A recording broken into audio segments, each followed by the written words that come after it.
Hello, Patricia. Welcome to Japan. Thank you. Hello. Very glad to have you here with us in Tokyo today, and very exciting to discuss with you more about sustainability, and also to explain to our employees what behind the new strategy actually is. It's my pleasure. Very exciting moments we do have now as the new launch of the new strategy 2028 of Sika, and one of the main important pillars is innovation and sustainability. Can you maybe elaborate a little bit more? What does this mean? Yes, I'd be happy to do that. Of course, sustainability and innovation are close to my heart, but I think also, for our customers, it's very important that they can benefit from the latest technological advances. And we want to make sure we link this together. And I think with our net zero commitment, we need to make changes in our product portfolio. Sure. And these are only possible through innovation. Mm-hmm. That's how this goes hand in hand. So I think, we need innovation to be able, on this ambitious journey to net zero, to reach our goals. But also it's super exciting for our customers to work with a company that puts innovation at the core of the business. Very nice. We do also understand that all new products have to fulfill more sustainable, more performance methodology. What does this actually mean? Yeah, it's a great question. So we really worked in the last years to develop a methodology. So it's very transparent when we say our materials are more sustainable, more performance. How did we come up with this? And it's leaning up to a method of the World Business Council of Sustainable Development. It has been also approved. We also issue that on our web page, but it will make sure that it is a statement that has the technical evidence behind, and it's really for our customer, I think, important to know where do we improve the product, what's now more sustainable, but also what increased performance we have. So we really believe it needs to be both, and we're not giving up performance for the sake of sustainability and vice versa. Mm-hmm. It's something I think through innovation we'll be able to have future products and continue to provide our customer more sustainable and more performant products. Thank you very much. Very exciting. Thank you. Give us some more hints about how we in Japan are going to change towards more sustainable, more performance. Mm-hmm.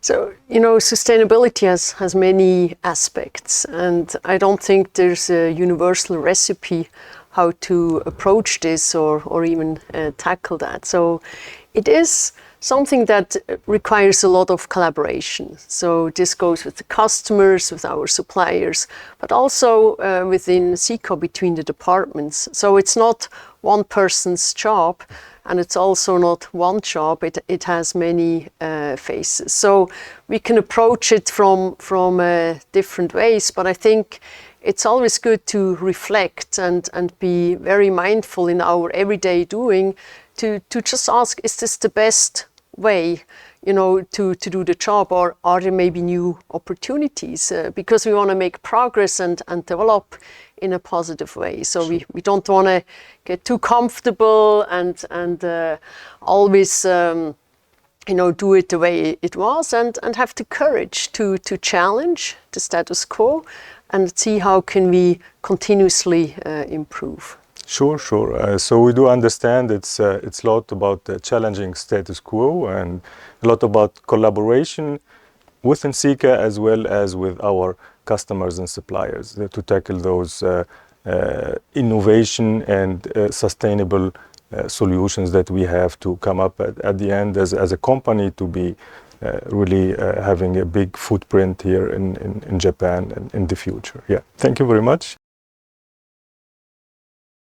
Now talking about diversity, which is a key pillar, of course, for us as a company that cares for employees.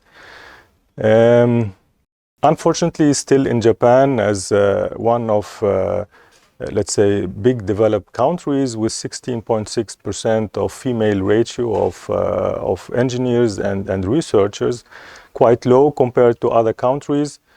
You, of course, as a female KL member of Sika and the senior manager, you have, of course, a kind of a leading role in diversity. So maybe can you maybe elaborate more about your career at Sika as a woman, and how do you see the importance of diversity, especially here for Japan as well as in other countries?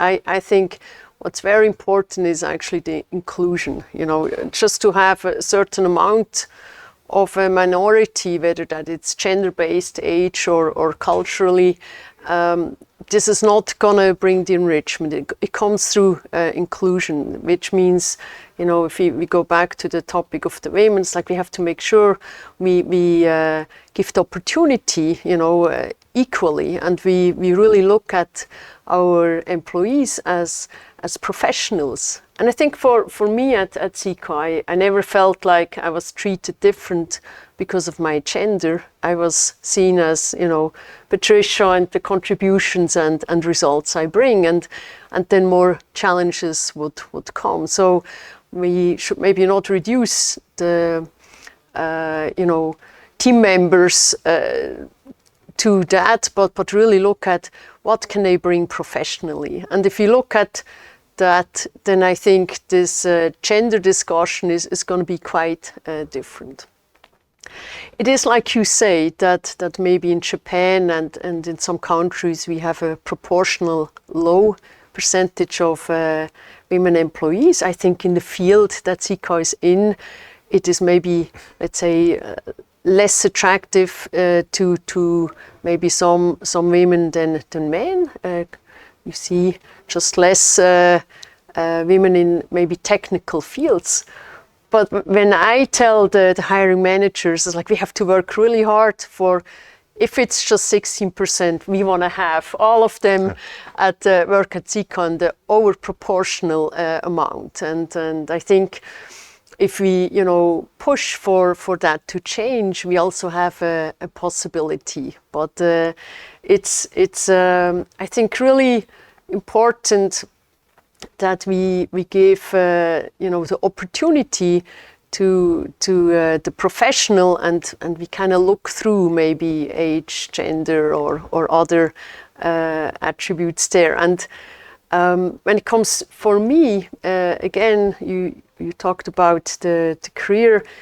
I don't think I made a career as, you know, because I'm a woman or a man. It's because of the results I brought, my openness to change, and maybe also the excitement I have to take on new challenges.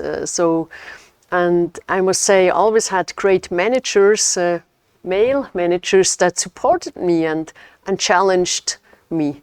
And I think most of the times I did not ask for a promotion or a step forward. It was kind of offered because I may have the possibilities to succeed. And I think this is an invitation for all the colleagues. It's like maybe when it comes to women, you need a bit more of an invitation or a push, because we may are just happy in what we do a great job, and don't necessarily ask for more. And this is maybe a bit stereotype, but there is always some truth to it.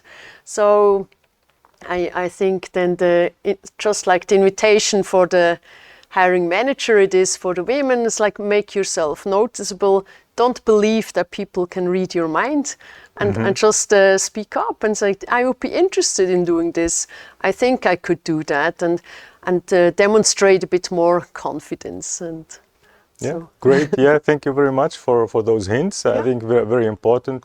It also reflects a little bit a culture of Sika. So Sika, of course, is a people-caring company, and we don't really care if it's a female or a male or whatever the diverse.